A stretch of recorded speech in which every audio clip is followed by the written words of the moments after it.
தென்காசி மாவட்டம் புளியங்குடி அருகே சுதந்திர போராட்ட வீரர் பூலித் தேவர் ஜெயந்தி விழாவை முன்னிட்டு புளியங்குடி அருகே நெற்கட்டும் சேவல் பகுதிக்கு நேரில் சென்று பாதுகாப்பு வசதிகளை தென்காசி மாவட்ட எஸ்பி சீனிவாசன் ஆய்வு செய்தார். அதன் பின்னர் அவர் திடீரென புளியங்குடி காவல் நிலையத்திற்கு சென்று அங்குள்ள கோப்புகளை பார்வையிட்டு ஆய்வு செய்தார்.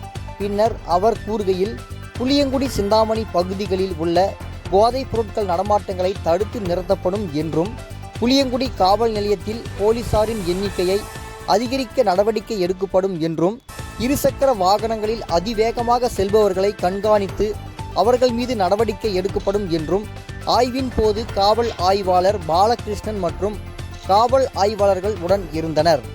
தினமடை செய்திகளுக்காக தென்காசி மாவட்ட செய்தியாளர் திருமலைக்குமார்.